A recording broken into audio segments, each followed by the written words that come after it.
people converting to Christianity is a bit of a loophole to get around the asylum system. We're talking about this because of the suspect in the Clapham Alkali attack. And it's raised a lot of questions about the legitimacy of these claims. And, of course, it's really difficult to assess. How do we know that someone believes what they say they believe? Just talk us through your experience. I know that you've been in lots of contact with asylum seekers and have baptised many of them yourself.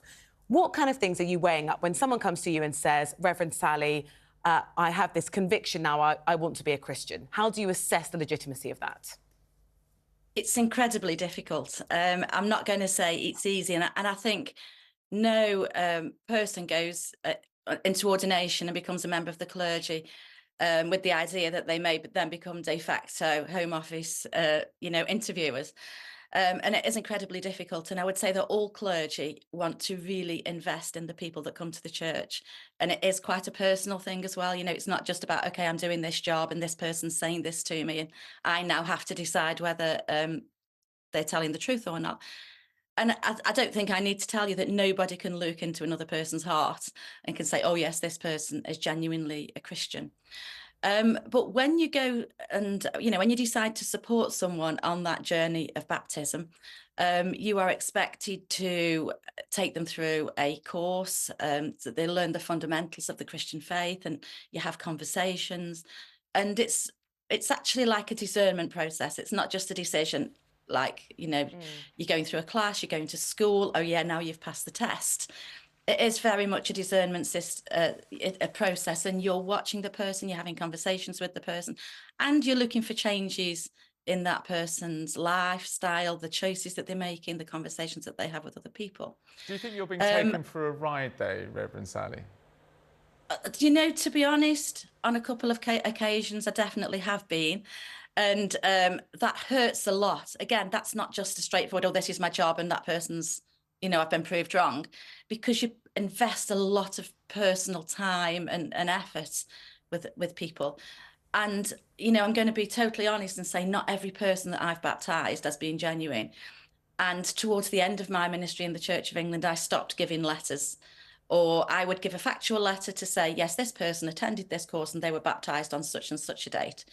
But then what I wouldn't add was that I believe this person to be a genuine Christian. I've seen changes in their lifestyle. They have been posting on social media, which then lets everybody in their own community know that they are Christians. And I can understand how difficult it is for you, because you offer a letter which states that something factual has happened, but then asylum seekers with intentions to stay in this country can then waive that in the faces of the immigration authorities and say, right, I am now a Christian, I have a letter backing that up, and I can't be deported because it's unsafe for me to do so, whatever their innermost soul has actually done. Yeah.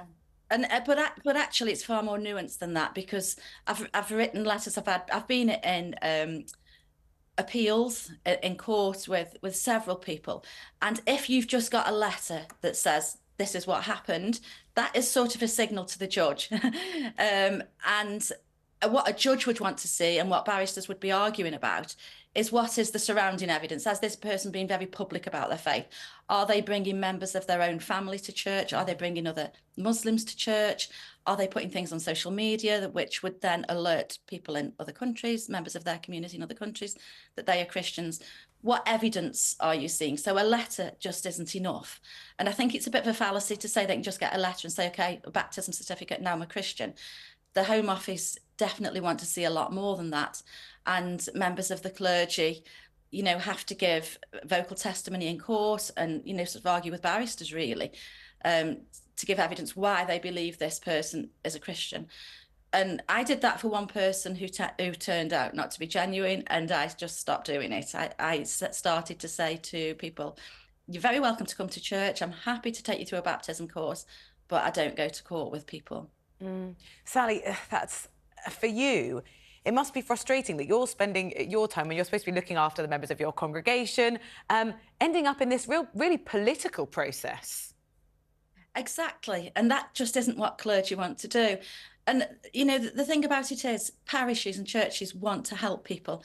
People who are genuine Christians, they have this desire to outwork their faith really by putting it into practice and helping people and providing charitable services, give people housing and clothing and food banks and all that sort of thing, and very practical help with the traumas that people are suffering, the spiritual support and the counselling.